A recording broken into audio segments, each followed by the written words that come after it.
Teaching Strategies on Mentally Challenged Learner. Bilang isa sa mga pinakakaraniwang kapansanan sa pagdevelop na matatagpuan sa loob ng pangunahing paaralan, ang karamihan sa mga guro ay gagana sa mga mag-aaral na may kapansanan sa intelektual na madalas sa panahon ng kanilang karera.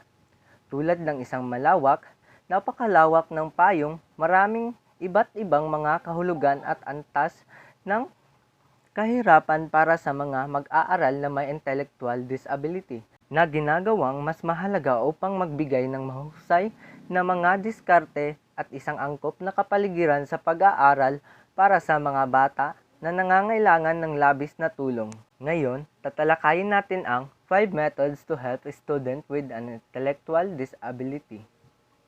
Ngunit bago yan, ating bigyan tanaw kung ano ang ilan sa mga pinakakaraniwang sanhi ng intellectual disability. Ang una ay genetic condition.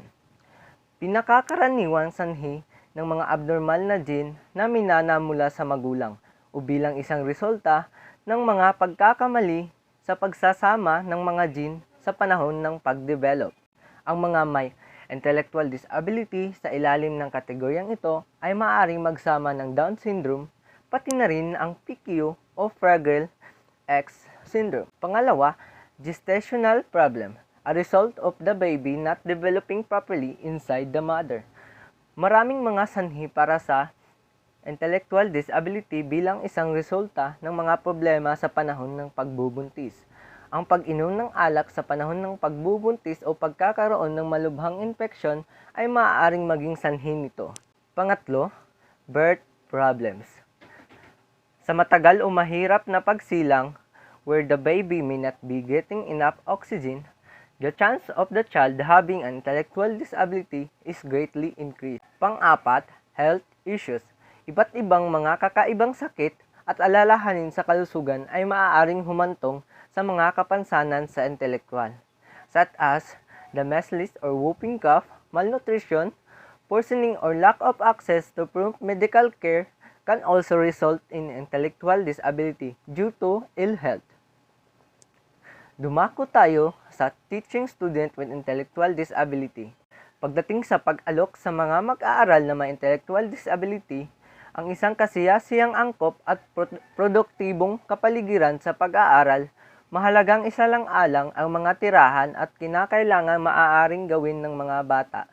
Pati na rin isang pangunahing setting ng edukasyon, tulad ng ibang mga mag-aaral, tulad ng paggamit ng mga praktikal na diskarte ay maaaring maging perpektong lugar upang magsimula. Halimbawa, using small step. For student with an intellectual disability, breaking down its learning task into small, easy-to-digest steps can be invaluable. Teachers can modify their existing curriculum by introducing their teaching tasks as a series of short, individual action instead of looking at the bigger picture. Ang hakbang-hakbang na diskarte na ito ay batayan ng maraming magkakaibang mga modelo ng pag-aaral sa lahat ng uri ng mga mag-aaral. Sa bawat hakbang at antas ng pamumuhunan ay nag-iiba ayon sa tukoy na kinakailangan ng individual na mag-aaral at ang modify teaching to be more hands-on. Ang mga mag-aaral na may intellectual disability ay kilala sa individual na nakikipagpunyagi sa mga abstract na konsepto na ginagawang hindi tugma ang ilang mga tradisyonal na estilo ng pagtuturo. Sa kanilang mga tiyak na hamon, ang hakbang na pumupunta ng higit pa sa hands-on na pagtuturo ay maaaring magbigay ng isang kinesthetic na diskarte para sa mga mag-aaral. Ang isang halimbawa nito ay pagtuturo ng gravity sa pamamagitan ng pagpapakita kung paano ito gumagana sa totoong mundo, sa pamamagitan ng pag-drop ng isang bagay upang mailarawan ang puwersa. At ang panghuli, think visual. Ang visual na mundo at kung ano ang direkta sa harap ng bata ay mahalagang mga kadahilanan sa pagtuturo sa isang mag-aaral na may intellectual disability. They tend to do best in environments where visual aids or support is provided, whether it's to learn a specific subject or to map their complete progress. The use of charts with intellectual disability students has proven to be highly effective, especially in combination with direct immediate feedback. Ngayon, balikan natin ang main topic, 5 ways to incorporate intellectual disability strategies into your classroom.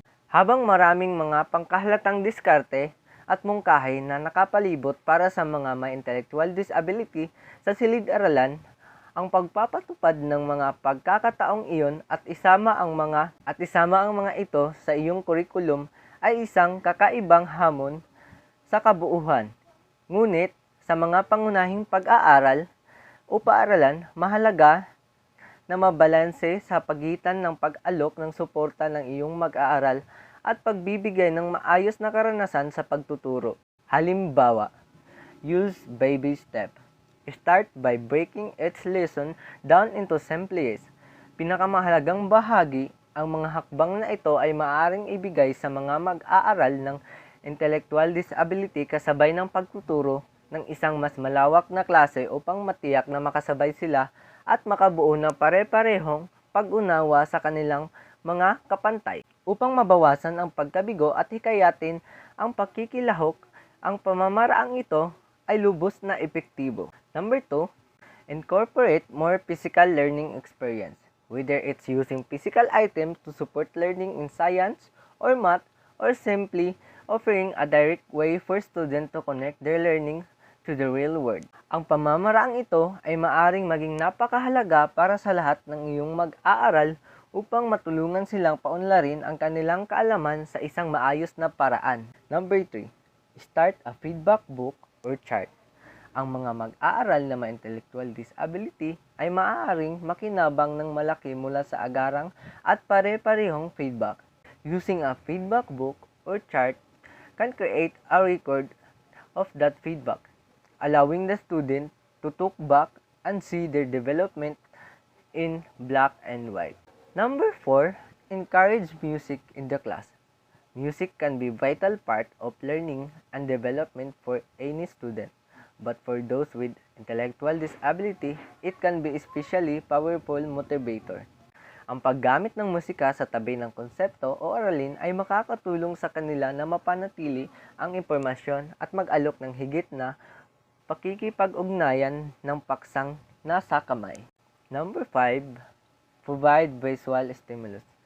Whether it's simply drawing the concept you're describing on the whiteboard or providing students with the video or photographic content to study. Intellectual disability students find it easier to focus when they are visually involved in the learning process. Sa isang kapansanan sa intellectual, tulad ng isang pangkaraniwang kahirapan para sa maraming mag-aaral, mahalagang matiyak na makatanggap sila ng parehong antas ng pangangalaga at pansin pagdating sa kanilang edukasyon. Tulad ng anumang ibang mag-aaral sa parehong oras, mahalaga na ang mga guro at magulang ay magtulungan upang matiyak na magbibigay sila ng pinakamahusay na kapaligiran para sa bawat mag-aaral. At diyan nagtatapos ang ating pag-uulat patungkol sa mga estratehiya sa pagtuturo sa nag-aaral ng hamon sa pag-iisip.